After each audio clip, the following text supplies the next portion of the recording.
Speaking of Berlioz, before he earned his living entirely as a composer, he was also a music critic. And in 1840, a period during which Gaetano Donizetti spent a fair amount of the year in Paris, the premiere of The Daughter of the Regiment, La Fille du Régiment, happened at the Opéra Comique.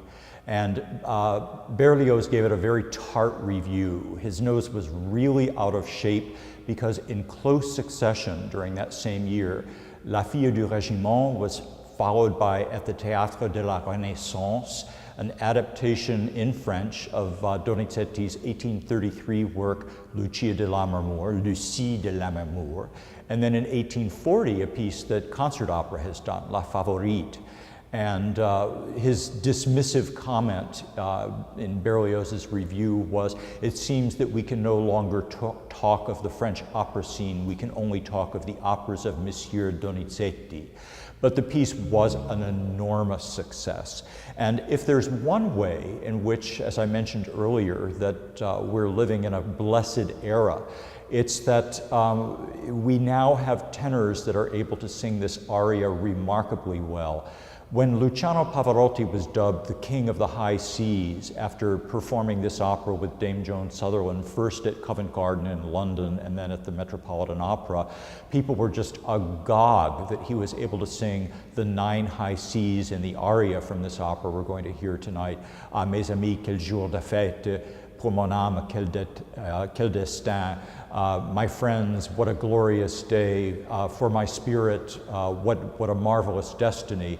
And yet his legacy, Pavarotti's legacy, is that today we have a bumper crop with tenors that have high Cs to burn and actually sing the aria in better French.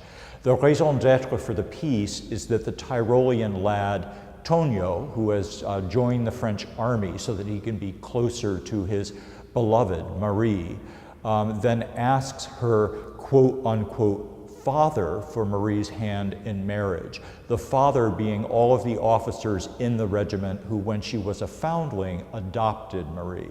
Initially they refuse until he says, but she really loves me, and then they assent, which is what prompts the volley of high Cs. So that is this particular piece brought to you by Michele Angelini, who I'm sure will have absolutely no difficulty whatsoever tossing it off.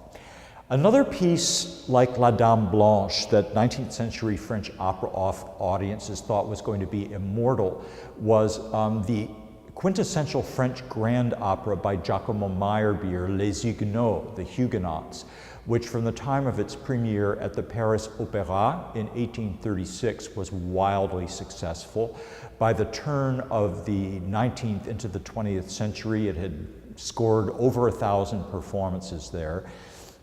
And yet, as the 20th century went on and the operas of Verdi, Wagner, Strauss, the Verismo composers really got a toehold in the repertoire, French grand opera sort of fell out of fashion. In addition, there was the issue of cost. While most operas that are performed today have 3, perhaps 4 principal characters in them, the Huguenots has 7 very difficult roles. And with a 5-hour running time, it practically screams overtime surcharge. So those 2 factors combined mean that it's very rarely produced in fully staged productions today.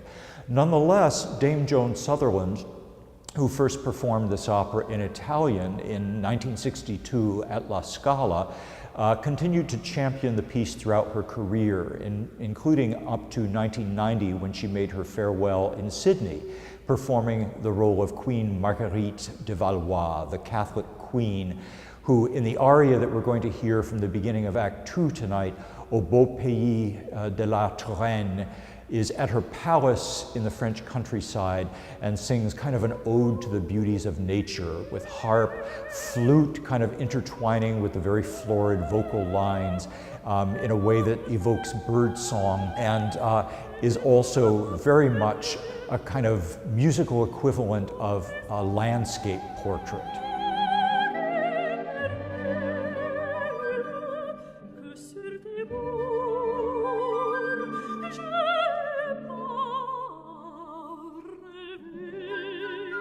Rossini's La Donna del Lago, which is based on The Lady of the Lake, a novel by Sir Walter Scott, takes place in Scotland during the 15th century.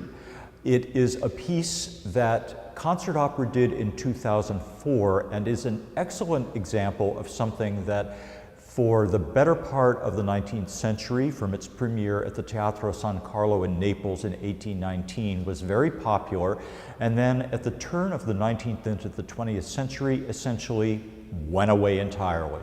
Until the 1980s, when a series of revivals at Houston Grand Opera and London's Covent Garden, starring Frederica von Stade, Marilyn Horne, and Rockwell Blake, spawned a kind of renaissance that resulted in other performances of it in Paris at La Scala, and since then it's never entirely gone away. A production of it at Santa Fe Opera in 2012, starring Joyce DiDonato and Lawrence Brownlee, found its way during the 2014-2015 season to the Metropolitan Opera. The heroine of the piece, Elena, is a beautiful Scottish lass. The love of her life is Malcolm, who is a chief of a kind of rebel chieftain, I guess you would call him. But she has, under duress, been engaged to Roderigo, who is another Highlander chieftain. The duet we're about to hear is one in which Elena encounters King James V of Scotland in disguise as Uberto. It seems that the king likes to go out among the common folk to basically ask, as the late Mayor Koch of New York used to do, how am I doing? Well, he is completely smitten with Elena, and he senses that she is unhappy with her betrothed. And he talks about in the end how just meeting this young lady and the passion and love that she has inspired in him have completely transformed him.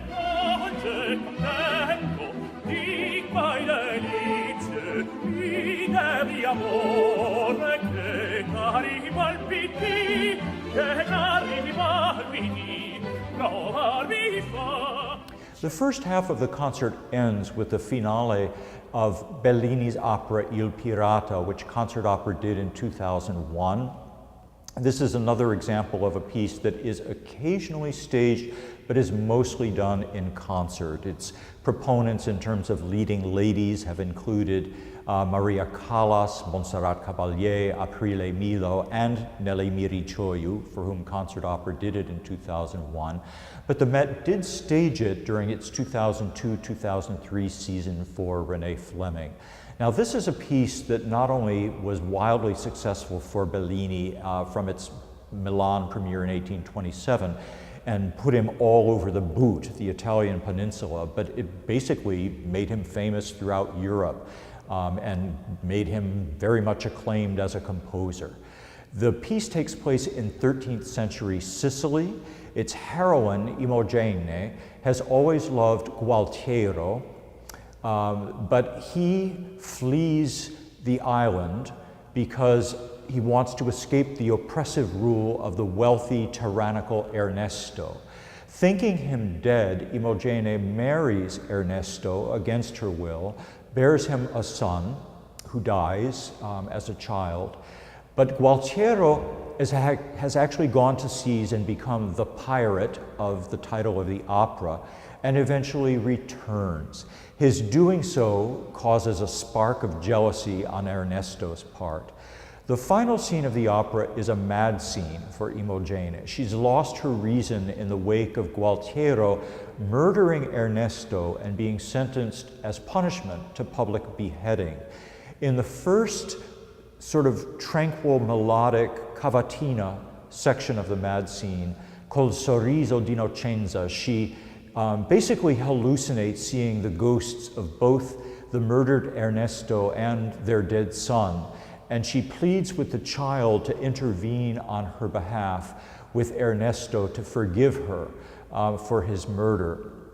She then briefly comes to her senses as she sees soldiers erecting the scaffolding for the public beheading of Gualtiero. And in the cabaletta that concludes the opera, the kind of fast, tormented portion, she begs the clouds to cloud over the sun to spare her eyesight, having to suffer the spectacle of the axe falling on Gualtiero's head.